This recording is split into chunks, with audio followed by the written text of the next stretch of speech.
돈을 아무리 많이 싸들고 가도 못 삽니다. 세계에서 가장 부유한 나라, 미국이 말이죠. 지금 미국의 전력회사들과 빅테크 기업들이 한국의 어느 공장 앞에 길게 줄을 서 있습니다. 그런데 이 줄, 그냥 줄이 아니에요. 관세는 우리가 대신 낼 테니 제발 물건 좀 팔아달라고 사정하는 줄입니다. 세금까지 대신 내주겠다면서요. 지금 계약을 해도 물건은 3년, 길게는 4년 뒤에나 받을 수 있습니다. 그런데도 미국 기업들은 그 긴 줄에 기꺼이 몸을 싣습니다. 대체 이 물건이 뭐길래 세계 최강대국이 돈다발을 들고도 발을 동동 구르는 걸까요? 그 주인공은 다름 아닌 한국이 만드는 변압기입니다. 변압기라고 하면 아마 대부분은 그거 그냥 전봇대에 달린 회색통 아니야? 하고 생각하실 거예요. 맞습니다. 우리가 흔히 아는 그 변압기도 변압기예요. 그런데 지금 미국이 목말라 하는 건 그런 작은 게 아닙니다. 발전소에서 만든 어마어마한 전기를 도시까지 손실 없이 실어 나르려면 전압을 확 끌어올렸다가 다시 낮추는 장치가 필요한데요. 이 역할을 하는 게 바로 초고압 변압기입니다. 건물 한 채만 한 크기에 무게는 수백 톤에 달하는 거대한 기계죠.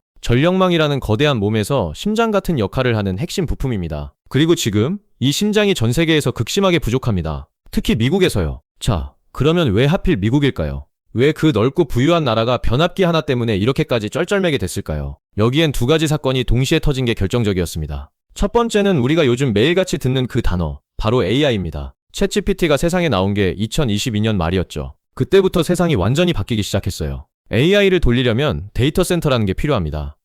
수십만 대의 컴퓨터가 밤낮 없이 돌아가는 거대한 창고 같은 곳인데요. 문제는 이 데이터 센터가 전기를 상상 이상으로 먹는다는 거예요. AI 서버 한 대가 쓰는 전기가 웬만한 가정집 여러 채가 쓰는 양과 맞먹습니다. 그런 서버가 수십만 대씩 들어가는 데이터 센터가 지금 미국 곳곳에 우후죽순으로 지어지고 있어요. 구글, 마이크로소프트, 아마존, 메타 같은 빅테크들이 서로 질세라 짓고 있죠. 그러니 전기 수요가 폭발할 수밖에 없습니다. 숫자로 보면 더 실감이 나요. 미국 에너지정보청, 그러니까 이 IEA라는 기관에 따르면 미국의 전력 수요가 2024년에 약 4조 970억 kWh였는데 2025년엔 4조 1860억, 그리고 올해는 4조 2840억 kWh까지 늘어날 거라고 봅니다.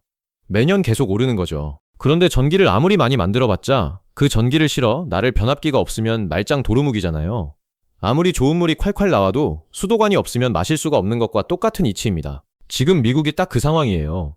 전기를 만들 준비는 됐는데 그걸 나를 수도관인 변압기가 없는 겁니다. 그런데 여기서 두 번째 문제가 겹칩니다. 이게 더 심각해요. 미국의 전력망이 너무너무 낡았다는 거예요. 미국은 세계 최강대국이지만 전기 인프라만큼은 오히려 세월의 무게에 짓눌려 있습니다. 미국 전력망의 상당수가 1960년대에 지어졌어요. 무려 60년이 넘은 겁니다. 지금 미국에서 돌아가고 있는 배전 변압기 중에 약 4분의 1은 이미 설계상 수명인 30년을 넘긴 상태라고 해요. 사람으로 치면 정년을 훌쩍 넘긴 노인이 여전히 현장에서 뛰고 있는 셈이죠. 언제 고장나도 이상하지 않은 상태입니다. 그러니까 정리하면 이렇습니다. 한쪽에서는 AI 때문에 전기 수요가 폭발적으로 늘어나고 다른 한쪽에서는 낡은 변압기들을 죄다 갈아치워야 하고요. 새로 필요한 것도 어마어마한데 기존에 있던 것까지 교체해야 하는 이중고에 빠진 거예요. 변압기 수요가 그야말로 2배, 3배로 폭발한 겁니다. 이걸 두고 업계에서는 슈퍼사이클이라고 부릅니다. 몇 년 반짝하고 끝나는 유행이 아니라 구조적으로 오랫동안 이어질 거대한 호황의 물결이라는 뜻이에요. 여기까지 들으면 이런 생각이 드실 거예요. 아니, 수요가 그렇게 폭발하면 미국이 그냥 자기네 공장에서 왕창 만들면 되는 거 아니야? 세계 최강대국인데? 네, 바로 그 지점이 이 이야기의 핵심입니다. 미국은 못 만듭니다. 돈이 없어서가 아니에요. 기술과 사람이 없어서입니다. 초고압 변압기라는 건 생각보다 훨씬 만들기 어려운 물건이에요. 사람들이 보통 오해하는 게 요즘 세상의 기계가 다 자동으로 찍어내는 거 아니야? 하는 건데요. 천만에요. 초고압 변압기는 상당 부분을 사람 손으로 직접 만듭니다. 수만 개의 얇은 구리선을 정밀하게 감고 절연 처리를 하고 조립하는 과정 하나하나가 숙련된 기술자의 손끝에서 나와요. 자동화가 어려운 영역인 거죠. 그런데 이런 숙련공 한 명을 제대로 키워내는데 무려 10년 정도가 걸린다고 합니다. 10년이요. 지금 당장 사람을 뽑아서 교육을 시작해도 제 몫을 하는 기술자가 되려면 10년을 기다려야 한다는 거예요. 미국은 지난 수십 년간 제조업을 등한시하면서 이런 숙련 기술자들의 맥이 끊겨버렸습니다. 공장을 지을 돈은 있어도 그 공장을 돌릴 사람이 없는 거예요. 그러니 결과가 어떻게 됐을까요? 미국에서 대형 변압기를 하나 주문하면 물건을 받기까지 평균 143주가 걸립니다. 계산해보면 약 2년 9개월이에요. 3년 가까이 기다려야 하는 겁니다. 심지어 미국의 대표적인 전력기기 회사인 지히버노바 같은 곳은 납기가 5년까지 밀려있다고 해요. 5년이요. 지금 주문하면 초등학생이 중학생이 될 때까지 기다려야 물건을 받는 셈입니다. AI는 지금 당장 폭발적으로 커지고 있는데 그걸 뒷받침할 전력 설비는 몇 년씩 밀려 있으니 미국 입장에선 그야말로 발등에 불이 떨어진 거죠. 실제로 미국의 일부 데이터 센터 프로젝트들은 이 변압기와 전력 설비를 구하지 못해서 사업 자체가 지연되고 있다는 얘기까지 나옵니다. 돈은 넘쳐나는데 물건이 없어서 사업을 못하는 초유의 상황이 벌어진 거예요. 자, 그럼 이제 미국은 어디로 눈을 돌려야 할까요? 자기가 못 만들면 잘 만드는 나라에서 사와야죠. 그런데 여기서 또 한 겹의 벽이 있습니다. 세계에서 변압기를 대량으로, 그것도 잘 만드는 나라가 생각보다 많지 않다는 거예요. 대표적으로 떠오르는 게 중국인데요. 중국은 값싸게 많이 만들 수 있죠. 하지만 미국은 중국산 변압기를 전력망에 들이는 걸 극도로 꺼립니다. 왜냐하면 변압기는 국가의 전력망, 그러니까 국가 안보의 핵심 인프라이기 때문이에요. 여기에 혹시라도 이상한 장치가 숨겨져 있거나 원격으로 조작될 수 있는 여지가 있다면 그건 나라 전체의 안전을 위협하는 일이 됩니다. 그래서 미국은 안보를 이유로 중국 업체를 사실상 배제해버렸어요. 선택지에서 중국이 지워진 겁니다. 그러면 이제 남은 선택지가 확 줄어듭니다. 유럽에도 몇몇 회사가 있지만 이미 물량이 꽉 차 있고요. 결국 미국의 시선이 향한 곳, 바로 대한민국입니다. 한국은 세계적으로 초고압 변압기를 만드는 데 있어서 최고 수준의 기술력과 생산 능력을 동시에 갖춘 몇 안 되는 나라예요. 미국과 아시아 태평양 지역에서 한국산 초고압 변압기의 점유율은 무려 50%에 육박합니다. 절반이에요, 절반. 이 시장의 절반을 한국이 쥐고 있다는 겁니다. 그리고 바로 여기서 이 이야기의 가장 극적인 장면이 펼쳐집니다. 상황이 이렇게 되니까 세계 최강대국 미국이 한국 앞에서 그야말로 을이 되어버린 거예요. 업계에서는 한국전력기기 회사들을 두고 슈퍼을이라고 부릅니다. 을 중에서도 최고의 을, 그러니까 사실상 갑보다 강한 을이라는 뜻이죠. 보통은 물건을 파는 사람이 사는 사람에게 고개를 숙이잖아요. 제발 우리 물건 좀 사주세요 하고요. 그런데 지금은 완전히 반대입니다. 물건을 사려는 미국 기업들이 한국 회사에 제발 좀 팔아주세요 하고 매달리고 있어요. 이게 얼마나 이례적인 상황인지 관세 얘기를 들으면 확 와닿으실 거예요. 트럼프 행정부가 들어서면서 미국이 수입품에 관세를 매기기 시작했잖아요. 변압기도 예외가 아니었어요. 지난해 8월부터 미국은 초고압 변압기에 관세를 부과하기 시작했습니다. 상호 관세 15%에다가 변압기 안에 철강이 많이 들어가니까 철강 파생 상품 관세가 3에서 5% 정도 더 붙어서 다 합치면 최대 20% 안팎의 관세가 매겨지게 됐어요. 보통 이렇게 관세가 붙으면 어떻게 되죠? 물건값이 비싸지니까 안 팔리게 되고 파는 쪽이 손해를 보지 않으려고 애를 씁니다. 그게 상식이에요. 그런데 이번엔 상식이 완전히 뒤집혔습니다. 그 관세를 미국 고객들이 자기 돈으로 대신 내겠다고 나선 거예요. 실제 사례를 볼까요? HD 현대일렉트릭이라는 한국 회사의 변압기를 수입한 미국 전력기업은 지난해 관세 비용의 무려 84%를 자기들이 부담했습니다. 관세가 붙어서 비싸졌으면 왜 이렇게 비싸? 안 사? 하고 등을 돌려야 정상인데 오히려 그 세금 우리가 낼게요 하고 지갑을 연 거예요. 심지어 여기서 그치지 않습니다. HD 현대일렉트릭은 내년부터는 고객이 관세의 100%를 부담하는 방향으로 계약을 추진하고 있다고 해요. 관세를 100% 미국 고객이 다 내는 조건인데도 미국 기업들이 이걸 받아들이고 있다는 겁니다. 왜냐고요? 그렇게 해서라도 물건을 확보하지 못하면 자기네 데이터 센터 사업 자체가 멈춰버리니까요. 관세 몇 %가 문제가 아니라 물건을 못 구하는 게 훨씬 더 무서운 일이 된 거예요. 이 관세라는 게 참 재미있는 게 원래 미국이 자국 산업을 보호하려고 만든 장치잖아요. 그런데 이번엔 오히려 한국 회사들의 배를 더 불려주는 결과를 낳았습니다. 관세를 판매 가격에 얹었더니 변압기 가격 자체가 올라간 거예요. 실제로 한국무역통계진흥원 자료를 보면 지난해 9월부터 12월까지 미국으로 수출된 초고압 변압기의 가격이 톤당 22,269달러, 우리 돈으로 약 3,200만 원이었는데요. 이게 전년보다 16.8%나 오른 값입니다. 관세 때문에 가격이 올랐는데 그 오른 값을 다 받아냈으니 한국 회사 입장에선 손해는커녕 오히려 이득을 본 거죠. 트럼프의 관세가 한국 변압기 회사들에게는 오히려 선물이 된 웃지 못할 상황이 벌어진 겁니다. 그럼 이렇게 미국이 매달리는 한국 회사들 대체 어디일까요? 크게 세 곳이 이 시장을 이끌고 있습니다. 효성중공업, HD 현대일렉트릭, 그리고 LS일렉트릭. 이 셋을 묶어서 국내 전력기기 빅3라고 부릅니다. 먼저 효성중공업. 이 회사는 초고압 변압기 분야에서는 그야말로 세계 최강자로 꼽힙니다. 특히 765kV라는 어마어마하게 높은 전압을 다루는 초고압 변압기를 만드는 최고 수준의 기술을 갖고 있어요. 이 회사가 지난 2월에 미국의 유력한 송전망 운영사와 계약을 하나 맺었는데요. 그 규모가 무려 7,871억 원, 거의 8천억 원에 달합니다.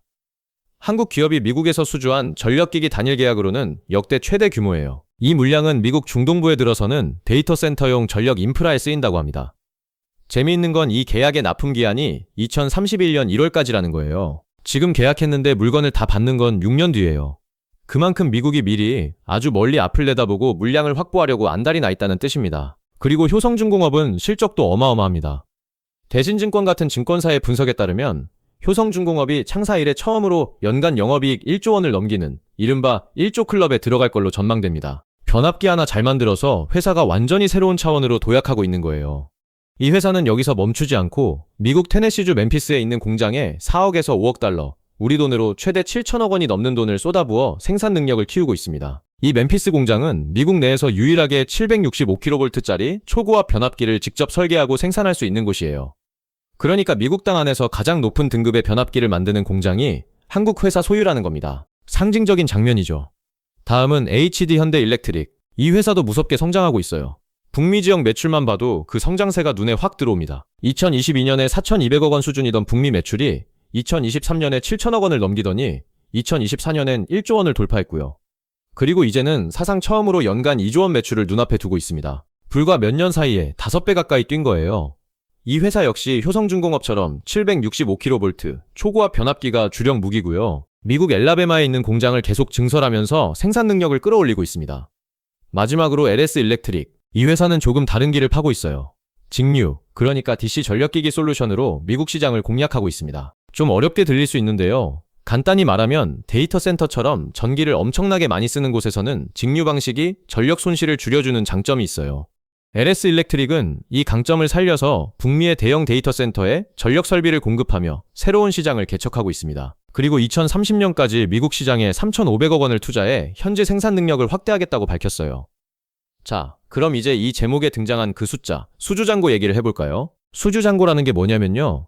쉽게 말해 이미 주문을 받아놨지만 아직 만들어서 넘기지 않은 앞으로 만들 물량을 돈으로 환산한 값입니다. 그러니까 이 숫자가 크다는 건 앞으로 몇 년치 일감이 이미 손안에 확보돼 있다는 뜻이에요. 회사 입장에선 미래의 매출이 이미 보장돼 있는 셈이죠. 이 빅3의 수주잔고를 합쳐보면요. 지난해 3분기 기준으로 이미 27조 원을 넘어섰습니다.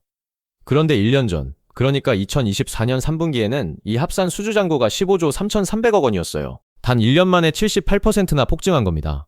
12조 원이 넘는 일감이 1년 사이에 새로 쌓인 거예요. 이 속도라면 조만간 30조 원을 넘어 40조 원까지도 넘볼 수 있다는 전망이 나옵니다. 40조 원어치의 미래 일감이 이미 확보돼 있다는 거예요. 이게 바로 이 영상 제목에 담긴 수주잔고 40조의 비밀입니다. 지금 계약을 해도 3년, 4년을 기다려야 하는 이유가 바로 이 어마어마한 일감이 이미 줄줄이 밀려있기 때문인 거죠. 그리고 이 호황이 얼마나 대단한지는 회사들의 실적으로도 증명됩니다. 빅3의 지난해 합산 매출은 15조 원을 넘었고 영업이익은 2조 원을 훌쩍 넘겼어요. 전년보다 영업이익이 52%나 늘었습니다. 특히 놀라운 건 이익률이에요. HD 현대 일렉트릭은 지난해 4분기의 영업이익률이 무려 27.6%에 달했습니다. 100원어치를 팔면 27원 넘게 순수하게 이익으로 남았다는 뜻이에요. 제조업에서 이 정도 이익률은 정말 보기 드문 수치입니다. 웬만한 첨단 산업 못지않은 알짜 장사를 하고 있는 거죠. 효성중공업도 같은 기간 20%가 넘는 영업이익률을 기록했고요. 물건이 워낙 귀하니까 가격을 높게 불러도 사겠다는 사람이 줄을 서 있으니 자연스럽게 마진이 두둑해진 겁니다. 여기서 한 가지 더 짚고 넘어가야 할 게 있어요. 이 변압기 호황이 그냥 몇 년 반짝하고 끝날 유행이 아니라는 점입니다. 앞서 말씀드렸듯이 이건 구조적인 변화예요. AI는 이제 막 시작이고 앞으로 더 커질 겁니다. 미국의 낡은 전력망을 다 갈아치우는 데는 앞으로도 수십 년이 걸릴 거고요. 어떤 보고서에서는 전 세계의 낡은 전력망을 교체하고 새로 까는데 무려 8,700조 원이 넘는 돈이 들어갈 거라는 전망까지 나옵니다. 상상하기도 힘든 규모죠. 그 거대한 돈의 흐름 한복판에 지금 한국의 변압기 회사들이 떡하니 자리를 잡고 있는 겁니다. 게다가 이 호황은 미국에만 국한된 것도 아니에요. 일본도 낡은 전력망을 현대화하고 재생에너지를 늘리느라 변압기가 필요하고요. 중동과 아프리카에서도 전기 수요가 빠르게 늘고 있습니다. 실제로 얼마 전 서울에서 열린 한 전력기기 전시회에는 일본의 간사이 전력, 중동의 대형 건설사 같은 세계 주요 발주처들이 직접 찾아와서 한국의 생산 현장을 둘러보고 갔다고 해요. 세계 곳곳에서 한국 변압기를 사겠다고 찾아오는 거죠. 국제에너지기구 IEA는 세계 전력 수요가 앞으로도 매년 사상 최고치를 경신할 거라고 내다보고 있습니다. 한번 곰곰이 생각해보면 참 극적인 반전이 아닐 수 없어요. 불과 얼마 전까지만 해도 우리는 미국의 첨단 기술을, 반도체 장비를, 각종 부품을 수입하는 나라였잖아요. 늘 선진국의 기술을 따라가기 바빴던 시절이 있었죠. 그런데 이제는 세계 최강대국 미국이 자기네가 못 만드는 물건을 사겠다고 한국 앞에 줄을 서는 시대가 온 겁니다. 그것도 세금을 대신 내주고 몇 년을 기다리면서까지요. 한국이 수십 년간 묵묵히 쌓아온 제조기술력과 숙련된 사람들의 손끝이 이 순간 진가를 발휘하고 있는 거예요. 남들이 자동화에 밀려 포기한 그 어려운 기술을 한국은 놓지 않고 지켜왔고 그게 지금 어마어마한 자산이 되어 돌아온 겁니다. 물론 마냥 장밋빛인 것만은 아닙니다. 미국이 언제까지고 한국산 변압기에만 의존하려 하지는 않을 거예요. 미국도 자국 내 생산을 늘리려고 애쓰고 있고, 그래서 한국 회사들도 미국 현지에 공장을 짓고 투자하는 방향으로 대응하고 있습니다. 관세라는 변수도 언제 어떻게 바뀔지 모르고요. 하지만 적어도 지금, 그리고 앞으로 상당 기간 동안은 이 슈퍼울의 지위가 쉽게 흔들리지 않을 거라는 게 업계의 대체적인 시각입니다. 왜냐하면 숙련 기술자를 키우는데 걸리는 그 10년이라는 시간의 벽은 돈으로도 쉽게 뛰어넘을 수 없는 것이거든요. 돈이 있어도 못 산다는 말, 처음엔 좀 과장처럼 들렸을지도 모르겠습니다. 하지만 여기까지 이야기를 따라오셨다면 이제 이해가 되실 거예요. 세계에서 가장 부유한 나라가 돈다발을 들고도 세금까지 대신 내주면서도 몇 년을 기다려야 겨우 손에 넣을 수 있는 물건. 그게 바로 지금 한국이 만드는 변압기입니다. 조용히, 그러나 확실하게 한국은 세계 전력망의 심장을 만드는 나라가 되어가고 있습니다. 앞으로 이 이야기가 어디까지 이어질지, 한국의 변압기가 세계를 얼마나 더 밝힐지 함께 지켜보면 좋겠습니다. 긴 이야기 끝까지 시청해주셔서 진심으로 감사합니다.